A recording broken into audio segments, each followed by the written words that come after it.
Right, there we go. Let me just check I am live. And we can actually start this thing. Yep, that looks good. Okay, open the chat in a separate window because this is tiny. There we go. That looks better. Okay, cool. Yes, no, that's not wanted. There we go. Okay. Yes, I'm on. Okay, cool. Right, let's get cracking. Hi everyone, how's it going? Team here, and this is second live stream, I think, for building data science with JavaScript. Last time we built the input service, and this time around we're gonna start building the processing service, right? So we're gonna build the first one today, and then after I do the video about it, we're gonna finish building all of them, which shouldn't be too hard. I guess, you know, the first one is usually the hardest one to do, so we're gonna do that. Before we're actually gonna before we start doing the processing service, I want to actually take a step back and rebuild the input service just a tiny bit. So when we did it first, oh, there's an update for VS Code. That's always exciting. I'm gonna check it out later. I do not really know all of that. Thank you very much. And I opened it in the wrong folder, so go inside here and open a code here. Let me increase the size of VS Code just a tiny, not too much. I think that's good. Okay, so last time we built that service, we essentially written the whole thing ourselves, right? We had this runner thing, we had the run function, we had the subscription to the topic, and basically the processing then was this bit, right? So I want to refactor that a bit and extract it because, you know, this is the simplest case, let's put it this way. But we're actually going to add a bit more stuff to it with time. I mean, so the idea is actually to use another library that I have built that simplifies that stuff. So I'll show you and explain what it does in a few seconds. The question is, where the hell is it? Yeah, there you go. So there's a library called microcore that is, again, written by me for I've open sourced it recently, which is explains why it's version 0.1.0, but we've been using it in production for the past year, I guess, or so. And, you know, there are some, I don't think there are any issues with it, honestly, and I haven't caught any more bugs, so it's pretty much stable. Now, what it does is it sets up this whole microservice for you. So it creates the RabbitMQ connection, it gets the specific exchange, it subscribes to a specific channel, but in addition to that, it does a bit more. So, and this is what we actually want to do. So we're going to have a look at the source real quick. And you're going to see that, you know, it's very similar to what we did ourselves, but slightly simpler and a bit more different. So first of all, it defines the RabbitMQ configs, the default one, which create durable and persistent queues, which mean that the messages in queue will be kept even if you restart RabbitMQ, or if all the subscribers and publishers just leave. Queue will still be there and the messages will still be there. And by default, you don't require acknowledgements of receivement. So basically that means that if the consumer received the message, then it's considered to be done.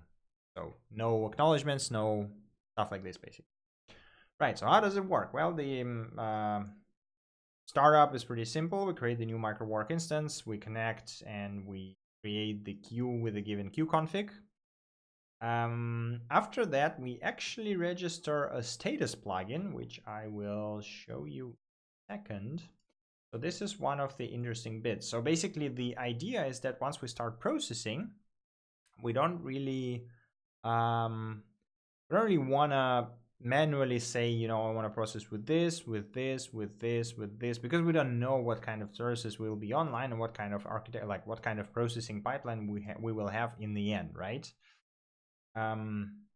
So what the idea here is that we have this status plugin that is utilized by each and every processing service that basically sends its own status every whatever interval. In default cases, like 60 seconds. So basically it sends the reports every 60 seconds, say, hey, I am alive. here's my configuration, here's what I can do, right? And it sends it to microcore.service topic. The idea is that then once the storage service, which we use to store data here, so if you see here, we have the storage function, right? Which is just sends the data to store endpoint. So the storage service will gather those status reports and will say, okay, hey, I have processing services that can do this, this, this, and this. And whenever the new message comes in, it will just take this array and send it to all of them and say, hey, okay, I know you can process, so, just process it. What it means is that actually the architecturally it doesn't matter how many or, when we have them, basically, right? So as long as they are there when the input messages come, they will work. And we don't care about configuring the pipeline or, doing any of that stuff. We can just say, okay, start all of those services and wait a bit until they all connect, and then just send the message to the input service. That's it. So it's done as a plugin for the microwork. You can read in the docs about that if you're interested. The interval is configurable through the config, and it basically auto reports the config, right? So it's on config to say whatever the service does. Then there's the same subscribe, so it's subscribed to whatever is given in config, and it does a bit. So basically, because it doesn't know what kind of work it needs to do, it only provides on-job method. So if we have a look here, an example, you will see that there's onInit, which is triggered whenever the service is initialized. There's onJob, which gets the data and done function, which is a node style callback, which is basically error and then the result data. Optionally with the response key, if you need to respond to something different that is in the config. And then there's cleanup if you need to do any special cleanup, if you're connecting to database or whatever. So basically it creates this service done function, which first of all acknowledges message if needed. So again, by default, it's disabled. If there is an error, it will actually send it to microcore.error topic so that you can actually gather all of them. It will serialize the error for you in nice JSON so that you can actually see the whole thing. It will give you the source of the error, the specific service ID, and then the data is whatever the data broke it, basically, right? If there's no data to response, it just dies. And then it just responds either to the config key or to response key provided here and sends the data using the send config. That's about it. And the cleanup is, of course, stop this, stop that, cleanup function for the parent. That's it.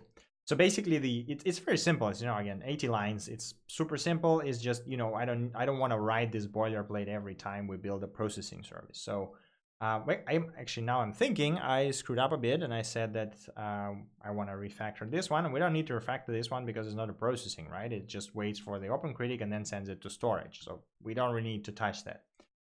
Let me close that. And what we're going to do is I'm screwing up. So what we're going to do now is we're going to create the first processing service. But before that is I am going to say we're going to have services MD here. And we're going to describe, how do I call that? Available, I guess, available microservices.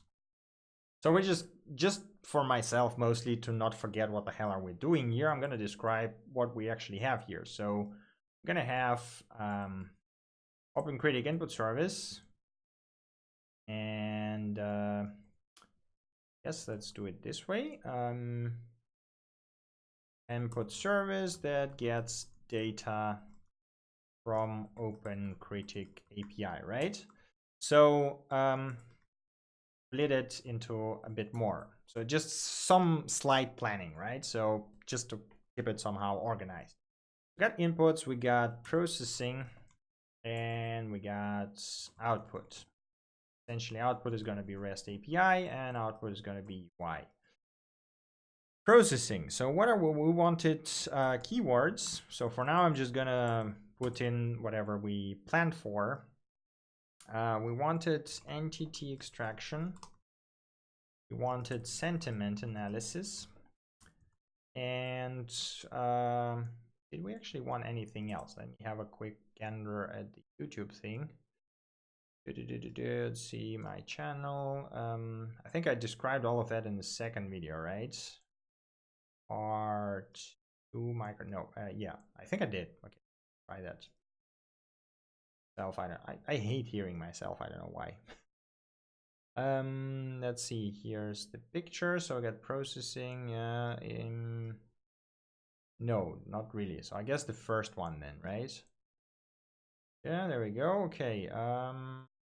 Yeah, that should be good. Okay, so we got the keyword sentiments, we got entities and relations, and we got enrichment. Okay, so that was it. So there was enrichment services. There was Wikidata link. We'll see if we need that. So I'm not sure. Maybe just extracting entities would be enough here. I don't know if that can provide any useful information for us.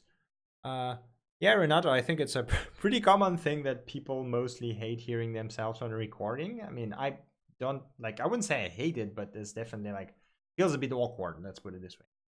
Okay, now that I'm thinking about it, we might as well just add the summary service, right? Because we have these huge articles that contain hundreds of words, and we might as well summarize them. So there's plenty of algorithms here. Now, keywords and entity extraction and sentiment analysis. So I know that keywords and sentiment analysis can be done via CoreNLP. Entity extraction will be done via Fox, and summary, we're gonna have to look at it. Okay, so I'm gonna save it. For now, I don't think I'm gonna commit it, just leave it here, or maybe I'll commit it later once we have it filled out completely. Cool, so I guess let's do the CoreNLP processing service. Make dir CoreNLP processing service, right? So enter that. We can close this thing. Before we actually start, we need something. We need a test data, right? So, and we actually want a real data. So in this case, I am gonna say that, okay, that part. And how do we get? I guess I can just create new TS here. I can require source. We can actually copy tests. We can just start service here. Come on. So, and then got const run. It's in the sync function. We do that. On error e. Done. Okay. Here's the thing. So basically what we want is we want to start service, right? And we want to micro work as well. So we want our micro work. I mean, I don't need all these comments. I feel so lazy about all these comments in just a mock file. Okay, so we need what? We need to do that. First we create them. Const test master. Call it just master, that's fine. Okay, and I need to start yarn rabbit start. So basically what I'm doing is I'm gonna call it the way we do it in tests, but instead of actually just testing the response, I am going to say as require fast. I'm just gonna dump the results into the file, right? All right, file sync, and the file is gonna be data JSON, and I guess we actually want something this date now, yeah, this, and then come on, define data, right? And it's never bad to say UTF-8. I don't remember if that's actually default now. Maybe that's not even.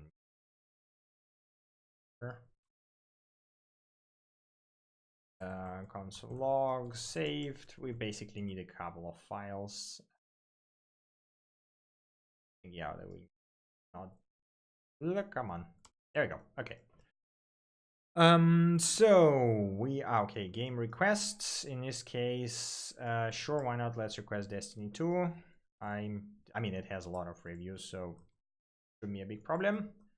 Node.js and ta-da. Here's my data file. Did it save it? Processing. Oh no, I was I killed it too quick. Okay. Okay, cool. Saved it. So now we should have data. Whoa. Okay. Oh, it's a file. Right. Okay. I was the one who screwed up. Oh, a terrible name for a file. Let us do node.js again. There we go, and saved. Okay, cool. So now we have this file, which is a test file, which has our dump, data dump. Let's move it here. So what I'm thinking is, okay, we can close this as we don't really need it anymore. Let's make a fixtures dir, right? And move data fixtures and rename it to fixtures, what article. There we go. Now we have a nice fixtures here, which we can use them across all the microservices to actually test stuff, because we need to share it at least across all the processing services. Okay, let us continue with CoreNLP thing, right? So we just close this stuff. Docker prune, no, not prune. I just close this. I want that.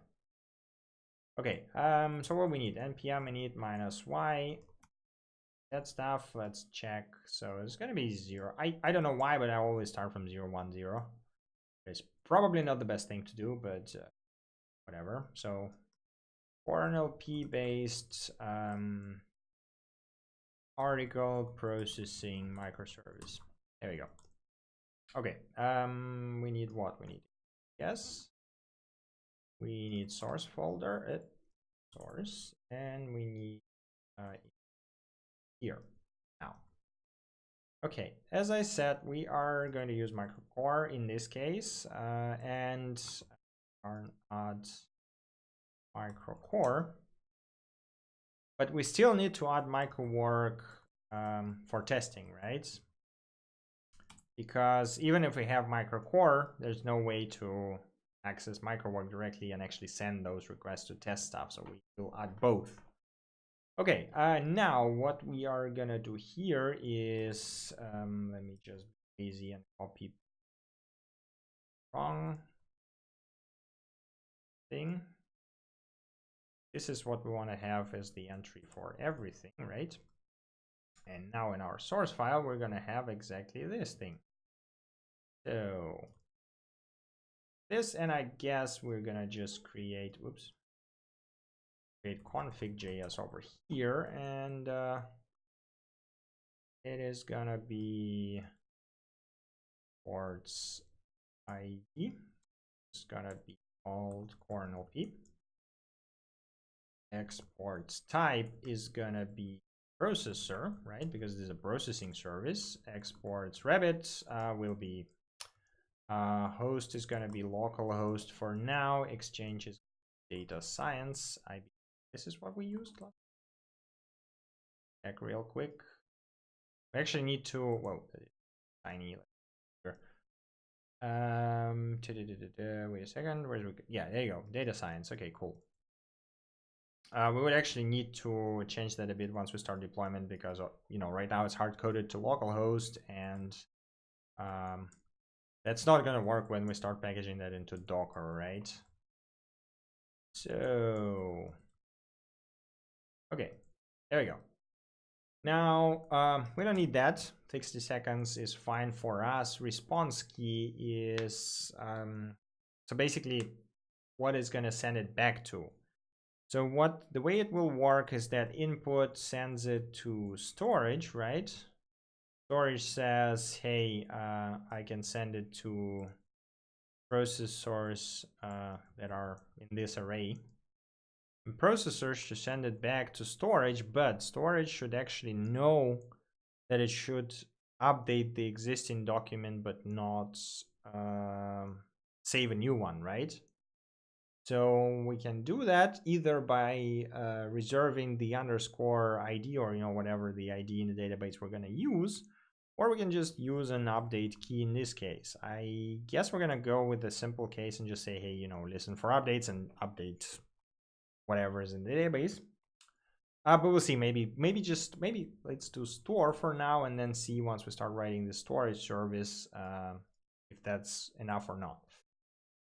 Okay, so we did the config, which means service config gonna be fire as config, right? So this is our config, and then module port. So this is gonna be our start function. It is gonna be async.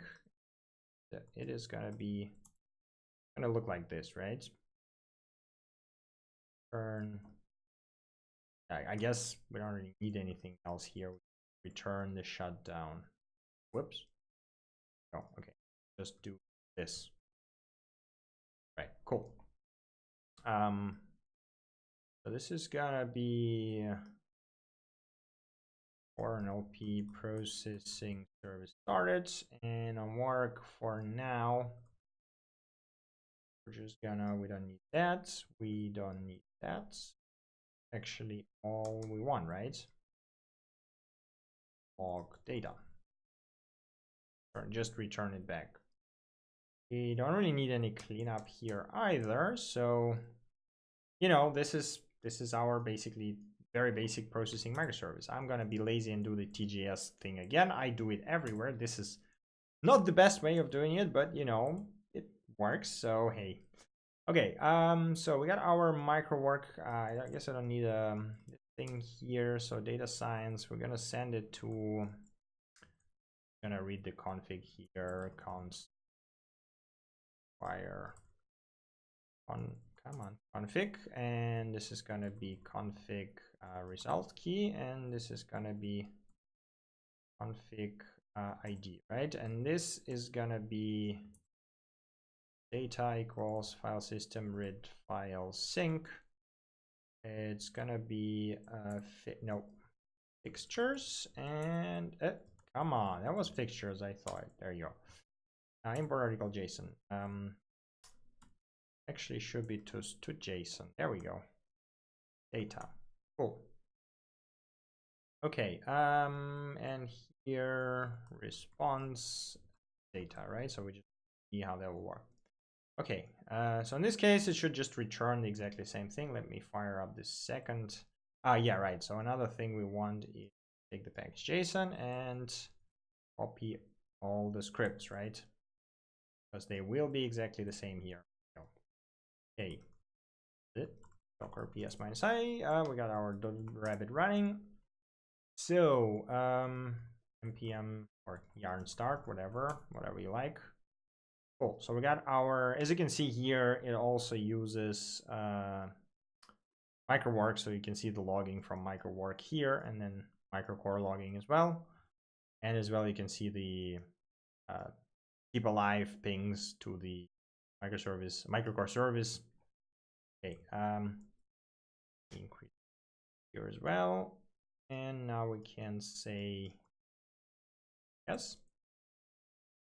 And adding worker for store precondition failed. Filling down the lid for worker. Oh yeah, right, because probably screwed up the of that. So so basically the thing with Rabbit is that whenever you create a queue in it, if you define it, if you try to connect to an existing queue with a different parameters, it will just tell you you cannot do that, and will throw an error. So this is what you can see here, you know, like precondition failed in equivalent argument. So basically what that means is we have to restart the rabbits. Rabbit start. Go. Now once we start, and now that actually should work. Unless I am up and I need to provide, yeah, I guess I need to provide a config here as well. So wait a second, where's my microcore thing? Config there. So this, I mean, it slightly complicates the thing, but desert queue, subscribe. Yeah. We do so which config does it? Auto delete for QNV host true, but false. Connect. Yeah, where did I, how do I do that? I think you can provide it on subscribe. Wait a second. Oh my god, I'm forgetting things. I have a bunch of those processing services here. Let me just quickly look at. Yeah, okay. So configs. I'm gonna be shamelessly copy pasting stuff from my work. So okay, connect. Yeah. Okay, yeah, you need to provide qconfig. It's gonna be qconfig and for send. This is gonna be send config, right? Rabbit config. We already have it, so that's fine. Okay, so now it should work. Yes. Yep. There you go. Okay. That is actually Python code. Did I screw up? Yeah, I think I screwed up the reading. Log. Ah, wait, it's not. Yeah. Okay. It's. I thought to JSON actually parses it. Is that not what it does? Okay, now it works. That's. Wait a second. I'm confused right now. Okay, let me close that. Node.fs read file. Let us have a look at the FS docs. I thought to JSON actually parses it, no? File size, his callback function. Read the read file. There you go. Callback function data. What format does it return the data? I'll sync as option. Oh, I mean, okay, I get that, but return function. Gonna link me to what is function. Yeah, no, I know what a function is. Thank you very much. I get whatever. You know, this works, so I guess I'm gonna figure that out later. Okay. That.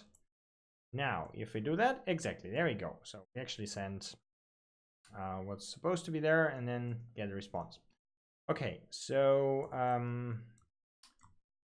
before we go there, let me open fixtures article JSON. There you go. This format. Okay, I'm not going to be saving that, but I'm going to keep it in front of me so that I can actually look at the structure. So what we're interested in here is actually the text, right? So I'm going to say, okay, here's text, and first have to check if there's no data, then we just done return, right? Oops, just say return done. So if there's no data, we just say, okay, we're done. Don't even care about that. So then we try get text from data, and actually we also want to get ID, right? So in this case, okay, we're gonna see how that will work later on with storage service. So we'll see what database we're gonna use. Okay, so we get the data, and then we have to do something with text. So in this case, this is CoreNLP. So we're gonna add a few more Docker lines here. CoreNLP start, CoreNLP clean as usual. Now I believe there was a Docker container for CoreNLP.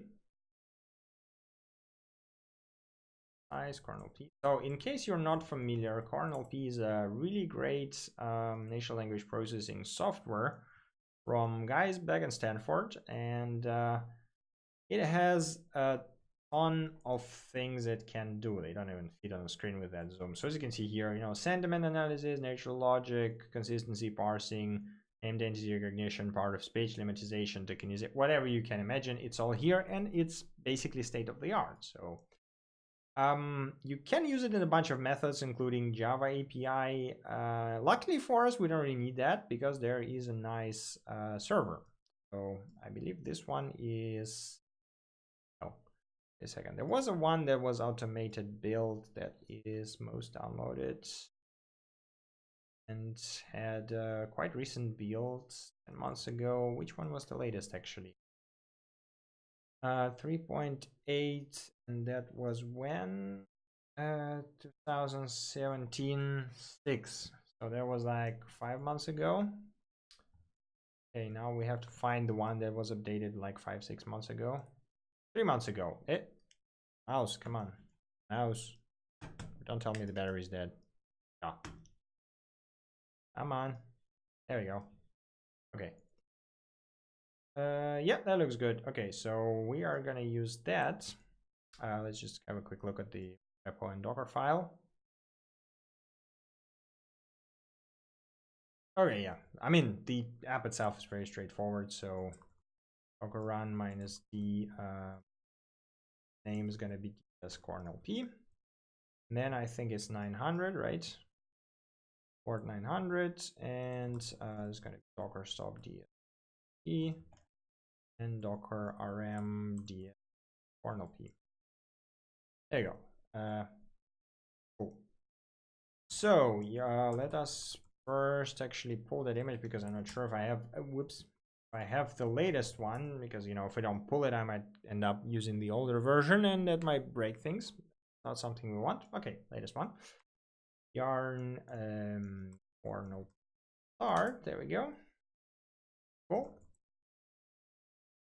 We got both of them running. Let's check logs just to make sure. LP.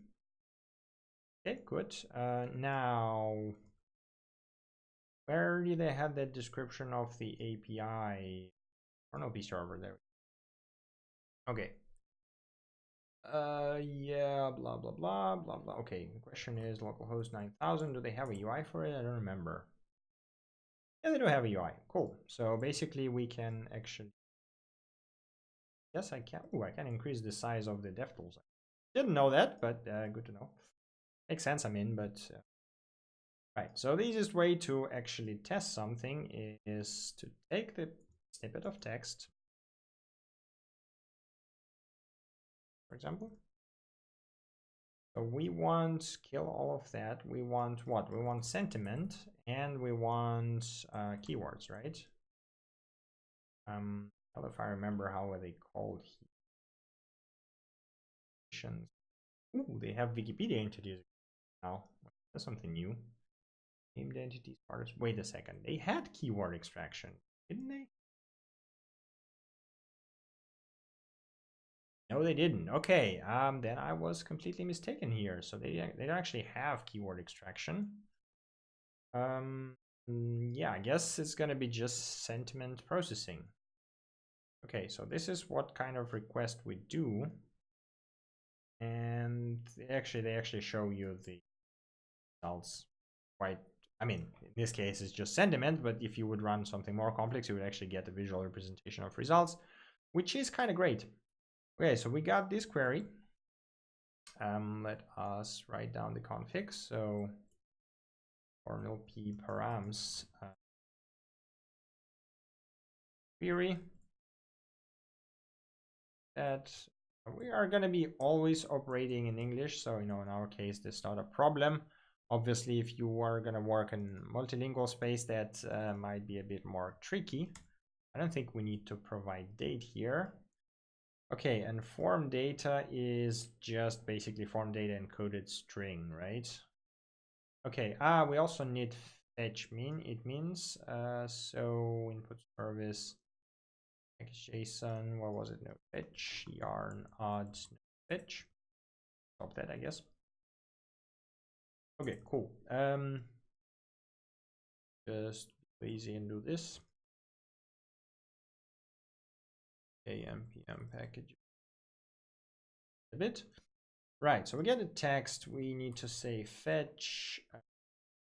Now fetch. So the URL is got to be in a config, right? Exports CoreNLP host, or I guess, well, better HTTP localhost 1000. Again, for now we just do it this way. Later on we'll change it to something more Docker friendly. Service config CoreNLP. CoreNLP. Well, there you go. And then what was it? Fetch. MDN never fails. It's like literally the best documentation in the world. Fetch API. There we go. Increase size for you. Okay, let's see. Request response. Fetch, right. I was thinking the wrong page, or at least I opened the wrong page. Fetch shall same origin Thursday description. There you go.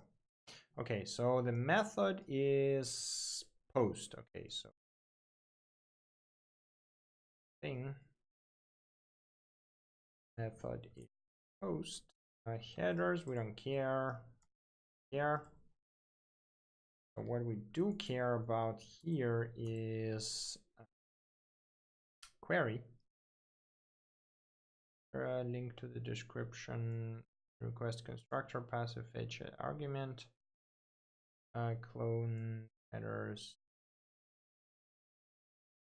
Non-request immutable. Yeah, okay, this is form data. Okay, so body is our text. Then we need query. I mean, we can just construct the URL. I'm not.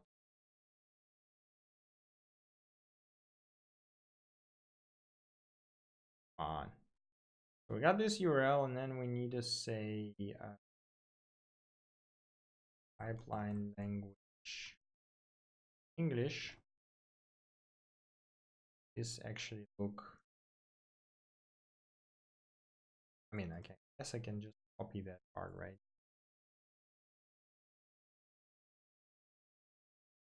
Or no.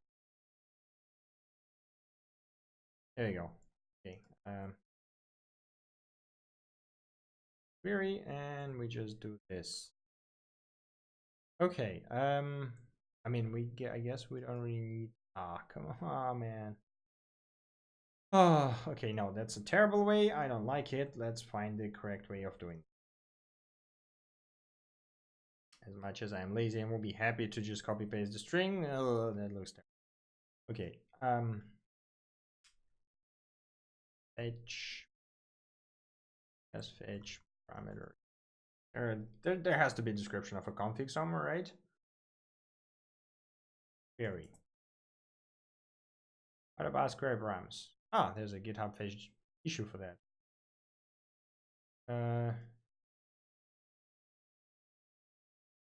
Fetch US. That's pretty. What did they end up doing in the? Okay, that's. So wait, really? It doesn't allow that? New URL. Oh, okay. I can do that. Okay, cool. Yeah, that's a good idea. Basically, you can just use the object. You can just here zoom. Because I actually never use that. Sure, that will work. Let's node. Try on space test, right? Theory is we have two nested prop one. Have then we're gonna say base mark new URLs search params theory string. URL search params is not defined. You son of a. Okay, this is a bit disappointing.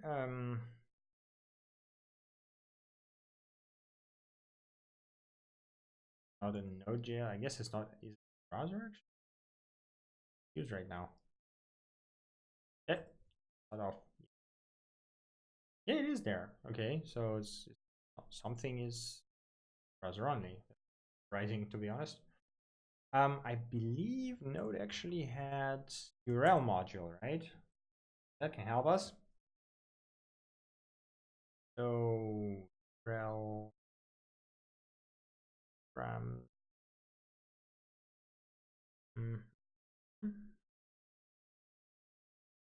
there you go. So it's basically we need to require it from URL, I guess. Okay.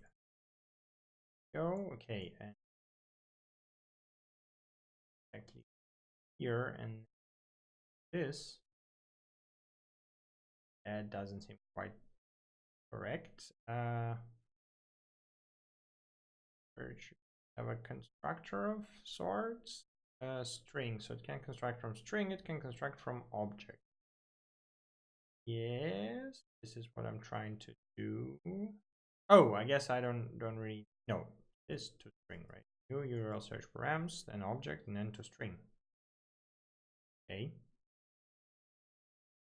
URL search params.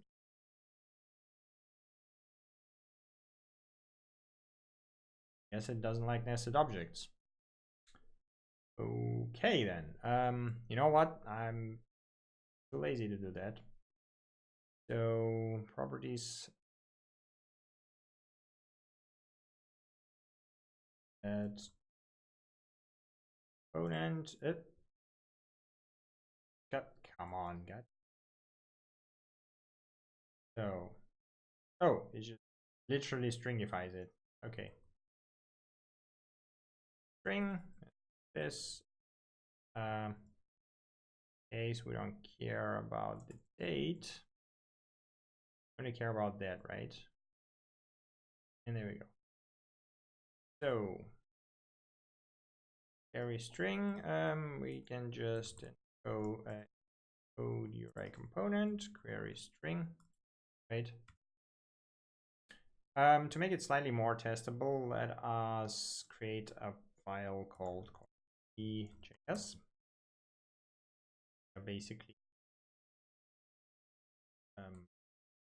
here, so basically, you know, so you can test the function without the whole service, I guess, and keep the entry point as small as possible. It's gonna be module. I know. Let's do it. Exports pros. It's gonna take text and it's gonna return sentiment. Sync, obviously. What we are gonna do. Oops. Much pasting. Okay. Yeah, we need config. Go. Fetch. Const out is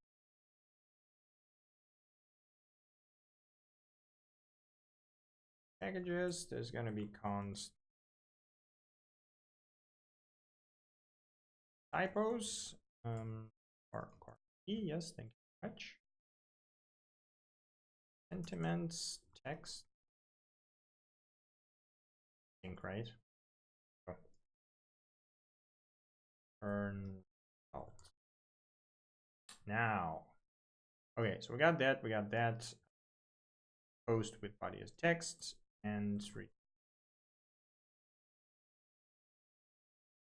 Just to test it, we're gonna say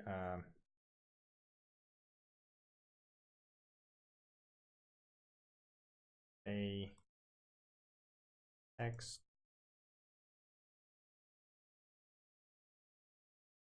words text log r. That's node source. So yeah, this is the whole response body, and need to actually JSON, right? I believe it's a JSON response. I'm not forgetting things. It is. And there we go. There's our response. There is a lot of things. So basically, this is what you see is the parsed representation of the sentence, which, you know, we don't really care in this case. we only care about these two values. So as you can see, the way that CoreNLP works is that even if we ask for sentiments only, you might have noticed that here in annotators, it actually requires to tokenize and split them before applying the sentiment analysis. So these were added automatically, and you cannot run sentiments without them. So, and this is where this information comes from. So, yeah, since this has only one sentence, we only got this short bit, but let's take a bigger text. Our text. There's our text. Because I believe it basically gives you an array of those representations for each sentence. Okay, it's going to obviously take longer because, well, the text is larger. And my computer is trying to lift off. Come on. Yeah, there you go. Okay, so we got, let me just that. We got a bunch of things. Okay, so basically, where's our...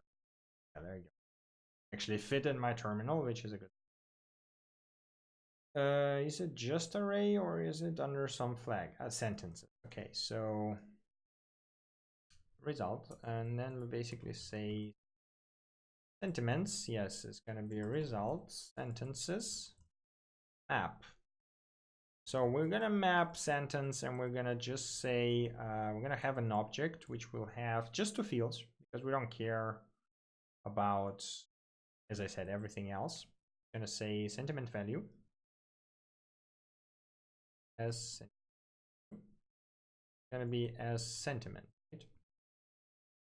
And we're going to return sentiment. So if we rerun it now, we should actually see a way smaller array.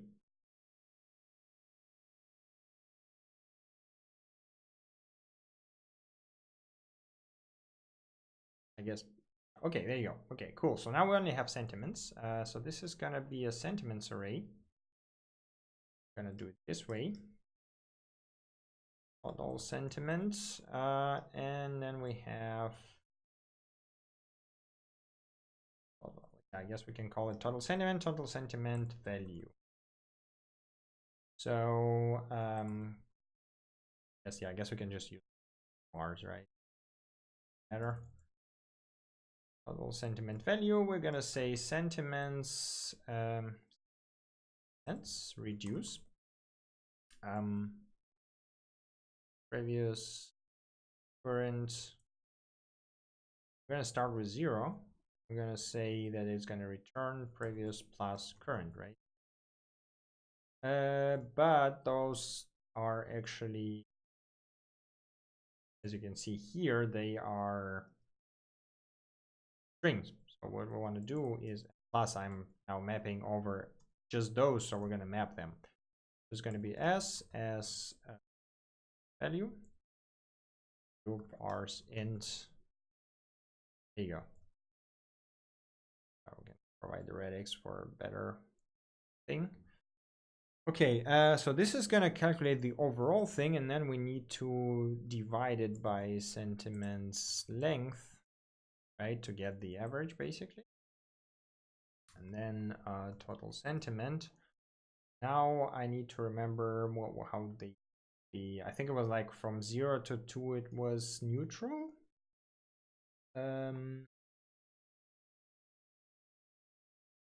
More information. Don't tell me they're gonna point me to the paper and say, hey, read the paper to know how it works. Okay. CoreNLP values. I remember reading somewhere the answer to the question. Okay. So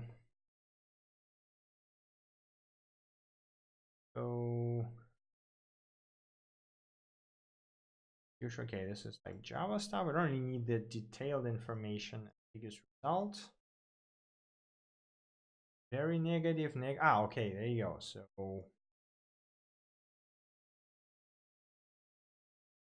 4. Okay.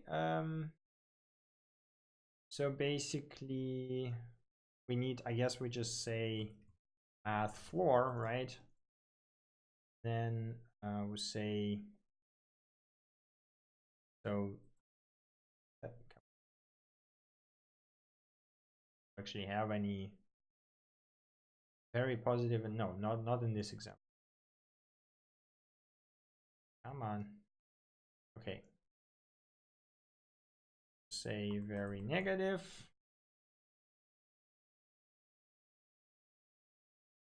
Negative. Doing that probably is a better way of doing that, but you know, positive, and we got very positive.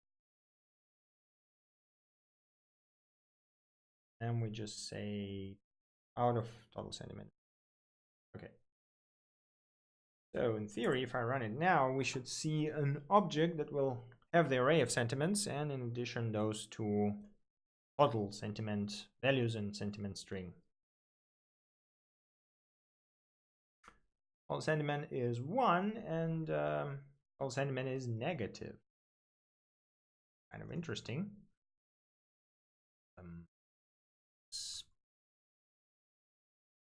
See, and it's not that I don't trust it, but it will be interesting to see if like all of the Destiny reviews are actually negative. Let's call it this.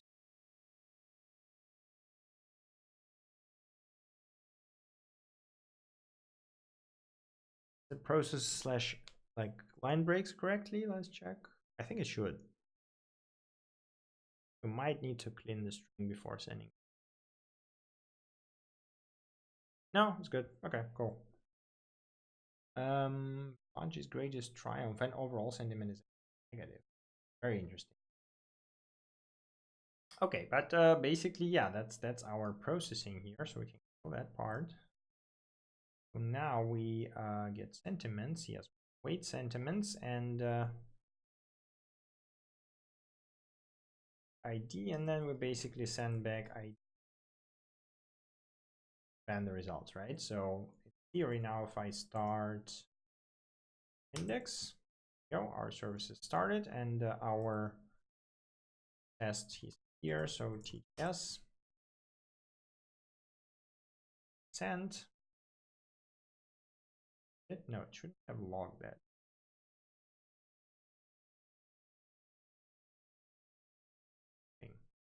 Log it somewhere.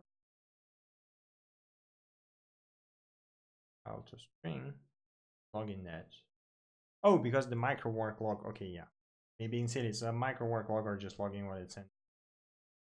The thing. Yeah, there you go. Okay, so the service now works. What we need to do is to write unit tests. You know, without tests, we have a good good microservice, right? We cannot be sure that it's going to work. Okay, we're going to tweak that ID bit here. So for now, I'll just use the whatever the articles have, but that's obviously going to be, will have to be changed to whatever the database would pick. I guess MongoDB underscore ID. Right, let us go to the testing bit, and then we're basically done. I am going to be lazy once again and copy that thing, so we don't really need knock in this case, which is a cool bit. So let's add app. Micro work, we don't really need test data here. Well, I mean, we do need test data, but what we can do is we can kill all of that. This is gonna be CoreNLP processing service. And in test data, as require need path as well, because we want to be as platform independent as possible. I know some of you guys are using Windows, for example. A pass join dir name gonna be parent and fixtures, and what's the file name is import article JSON. So, and then it's gonna be fs read file sync string parse this thing. And we have our good data. Right, so should start service exactly the same, master exactly the same, should process simple article, and not fail to process broken article, right? In this case, we send, so we acquire config here.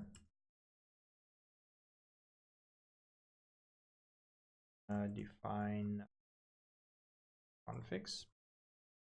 Do need this send and config here because otherwise right? So in this case, this is going to be config, and this is send config. No, how do we call it? I forgot the data.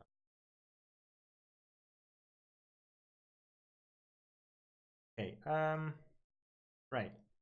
This is something we will have to check. Log. Now here, yeah, not OpenCritic, right? It's config ID. This is where we're gonna send it. ID and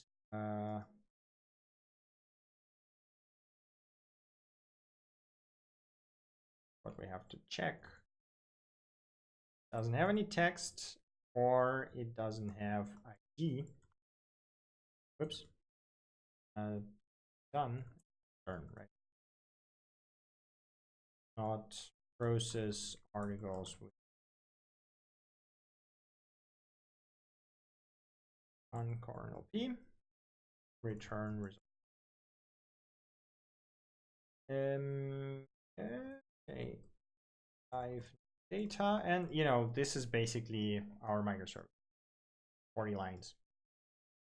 Okay, so we do that, we try to throw in broken data, we clean up. Yeah, okay, so now basically we just have to run npm test. Bear in mind, basically that means that when running test, you will have to have both RabbitMQ and CoreNLP running as services.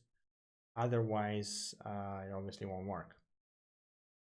Cool. I guess, I mean, I don't know if we need to share the, but yeah, I think it's the deal. And we can take that, right? So yeah, we can do this. So basically you can say t equal data ID right? So is correct equal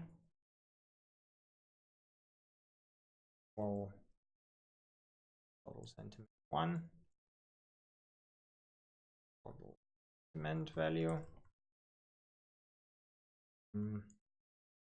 equal data total sentiment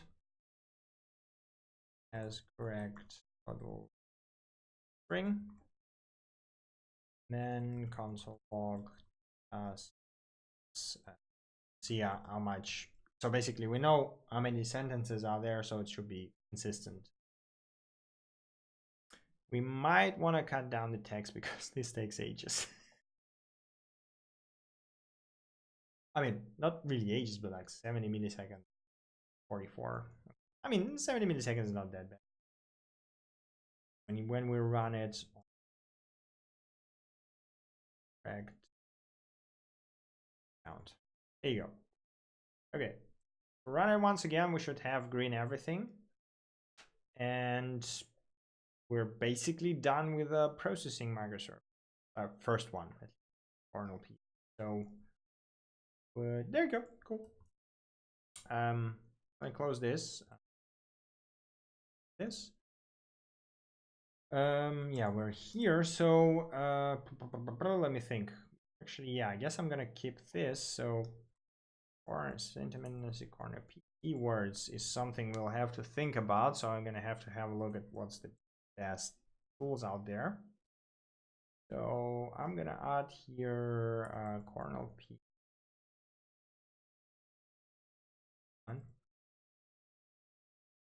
Yep. This go. Processing service that calculates sentiments for a given article using CoreNLP, right? Yeah, that's basically it. We're done. While I'm committing everything, feel free to ask questions in chat. I will have a look in a second. I think I'm gonna basically do a video on that after we're done, and I'll need to should probably add it to git ignore. There we go. Much better. What? No. Yeah, so feel free to ask questions. The idea would be that after that, I will do a video covering this processing service. Then we are gonna do the rest of the processing services, which is the entity extraction, keywords, and summary. And then we're gonna do the entity storage of microservice. So we're gonna finish the processing services. I guess, you know, since you've already, I don't really need to explain everything else aside from the tools we're gonna use for entity extraction, keyword summary, and so on and so forth. Building the services themselves will be quickly because we can just copy most of the templates from here, from the CoreNLP one, and replace the processing modules, right? So this is very easy. Okay, commit odds or NLP sentiment analysis microservice processing.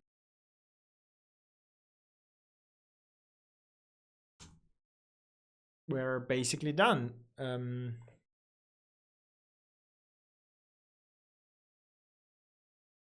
I guess there are no questions. Let me just push that. And if that's the case, then I will need to reset all my Zoom because this looks ridiculous.